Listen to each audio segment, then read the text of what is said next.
Twitter पर एक प्रख्यात अभिनेत्री तापसी पन्नू ने सिलसिलेवार ट्वीट्स के जरिए डॉक्टर पीके महानंदिया इनकी कहानी शेयर की है। प्रद्युमन कुमार महानंदिया का जन्म उड़ीसा के कंधापाड़ा गांव में हुआ था। एक दलित परिवार से होने के कारण स्कूल में उन्हें दूसरे विद्यार्थियों से अलग बैठाया जाता था। सभी बच्चे भी उनसे दूरी बनाकर रहते थे। स्कूली शिक्षा पूरी करने के बाद उन्होंने 1971 में दिल्ली कॉलेज ऑफ आर्ट्स में दाखिला लिया। वहां उन्होंने फाइन आर्ट्स की पढ़ाई स्कॉलरशिप पर की, लेकिन इस दौरान उन्हें कई तकलीफों का सामना करना पड़ा। स्कॉलरशिप के पैसे समय पर न पहुंचने के कारण जहां महानंदिया को फीस भरने में दिक्कत होती थी, वहीं दलित होने के कारण कोई उन्हें नौकरी भी नहीं देता था। पीके को कला के क्षेत्र में शुरू से ही विशेष लगाव था। सन 1971 में पीके आगे की पढ़ाई के लिए दिल्ली आ गए और यहाँ आर्ट कॉलेज में एडमिशन लिया। उनकी प्रतिभा यहाँ काफी चमकी और उन्हें उनके पोर्ट्रेट्स के लिए दूर दूर तक लोग जानने लगे।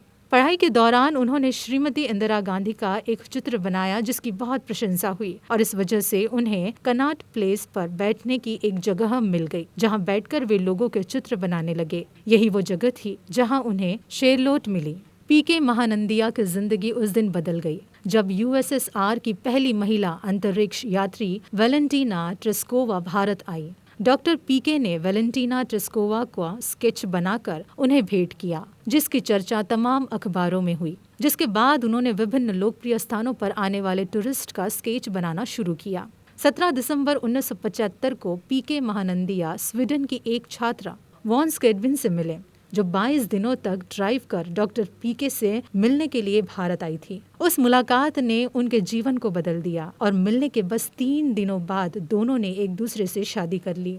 वॉन स्केडविन को अपनी पढ़ाई पूरी करने के लिए स्वीडन लौटना था और प्रद्युमन को यहाँ अपनी पढ़ाई पूरी करनी थी। दूर रहने के दौरान दोनों पत्रों के माध्यम से एक दूसरे के संपर्क में रहे। एक दिन पीके महानंदिया ने अपनी पत्नी से मिलने के लिए स्वीडन जाने की ठानी। ऐसे में उन्होंने इरादा मजबूत रखते हुए अपना सारा सामान बेचकर और इससे मिले पैसे से एक सेकेंड हैंड साइकिल खरीदी और कैरियर पर अपनी पेंटिंग्स और ब्रश रखकर निकल पड़े स्वीडन के सफर पर। साइकिल चलाकर अपनी पत्नी के पास स्वीडन तक पहुंचने में उन्हें 5 महीने लगे। हमसफर से मिलने के लिए इस सफर में पीके को कई मुश्किलों का सामना करना पड़ा, लेकिन वो न हारे, न थके और न ही रुके।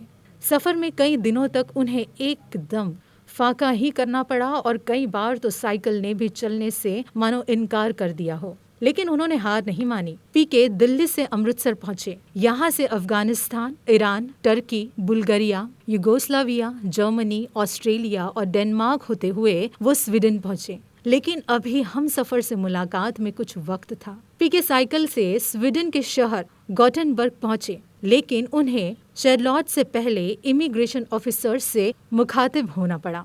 दरअसल शेरलॉट एक रॉयल फैमिली से ताल्लुक रखती थी, तो ऐसे में पीके को देखकर और उनकी बातों पर यकीन करना किसी के लिए भी मुमकिन नहीं था। ऐसे में पीके ने अधिकारियों को अपनी शादी की तस्वीरें दिखाई, जिसके बाद ही वो शेरलॉट से मिल पाए। आज पीके और शेरलॉट की शादी को 40 साल बीत चुके हैं और ये कपल 2 बच्चों के माता पिता भी है। फिलहाल डॉक्टर पीके महानंदिया स्वीडन में एक कलाकार के रूप में विख्यात है और स्वीडिश सरकार के लिए कला और संस्कृति के सलाहकार के रूप में काम करते हैं। उनके चित्रों को दुनिया में प्रमुख शहरों में प्रदर्शित किया गया है और प्रतिष्ठित यूनिसेफ ग्रीटिंग कार्ड पर जगह मिली है।